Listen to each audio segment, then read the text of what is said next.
Hello, this is Terry, and I'm bringing you block number 5 called the Arkansas Traveler. I hope you're enjoying all our different blocks for our block of the week.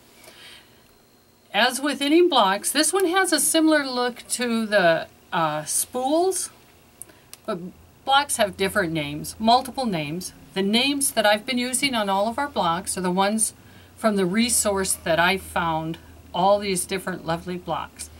So anyway, here is our block in the quilt.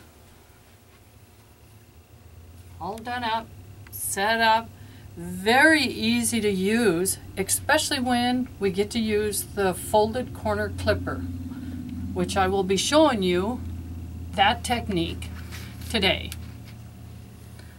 You have your pieces, and I went ahead and have already put together 3 of my sections. But you'll have your rectangles, and then you'll have your squares. To make this part of the rectangle, I take my white rectangle, I place the colored one on the side, I take my folded corner clipper, and I line it up so that that line on here is going from point to point. I hold it in place, I trim the edge, and I go right to my sewing machine, and I'm going to sew from point to point. I already have my seam allowance, so I can use my seam allowance guide also as I go corner to corner. And I'm going to do it again.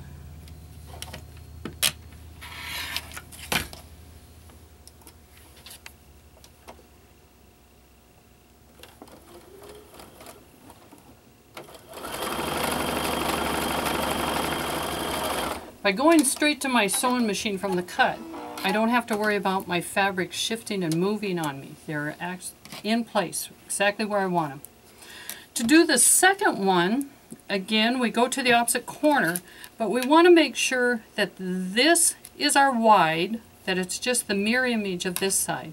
To do that, we have to flip this over,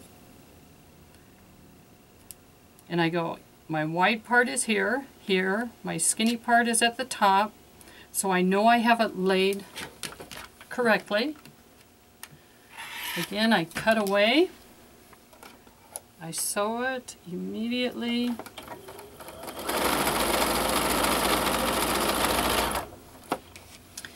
and I do my next one. Actually, when I do these, I do them all at the same time, so I have a big long row of them that I'm working on.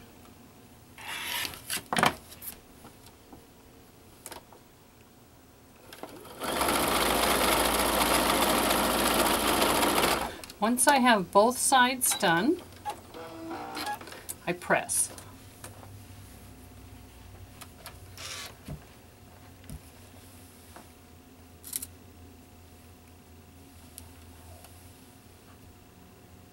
You'll see a couple of habits that I have, not 100% of the time, is I do kind of do a little set, and then I open them up, and I do stack mine on top of each other, because I think it just kind of helps all of them stay down. And that's something you can do. You don't have to do it that way. Do it your favorite way. I line up my pieces to make sure they're going to represent the design that I would like. And then I just fold over, 1/4 inch seam, line up my edges,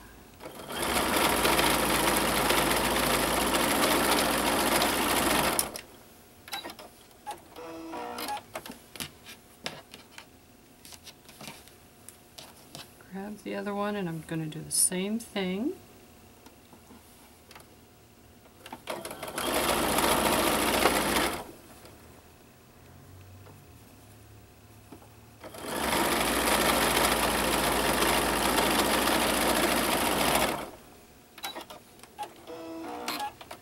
And press again.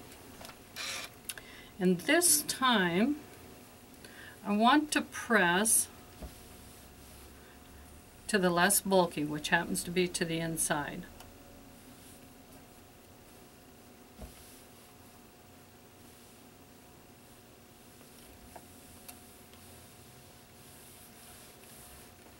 And we'll set it in our block. And if you notice, we're rotating our pieces around. So once again, left to right. You'll line up your seam. You'll see you have your two from the rectangle. You want to line those so that they are right beside each other, just nice and snug.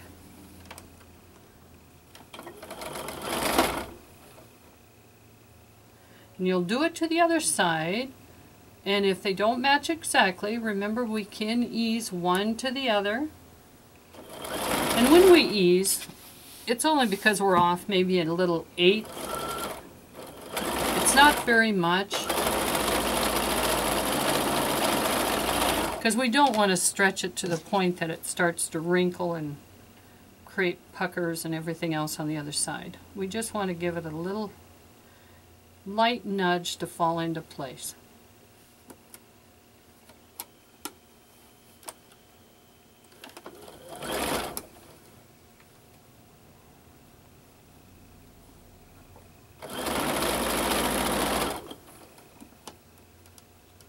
So that's the only part to match up, is that little intersection at the start and stop.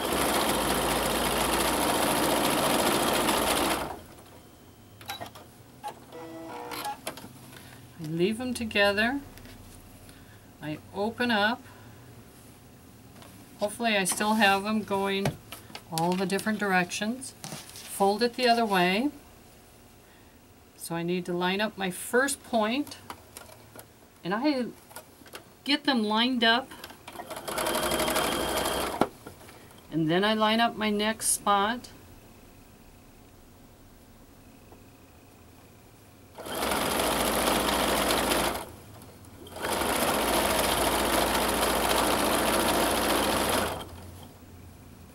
And then my last spot that needs lined up.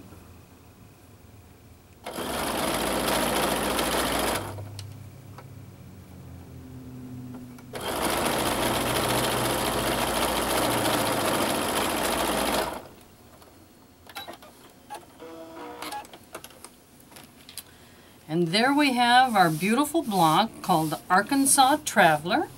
I hope you have enjoyed this block. And maybe you'll make it in another quilt, because it looks beautiful just on its own. Thank you for joining, and check us out for our next block.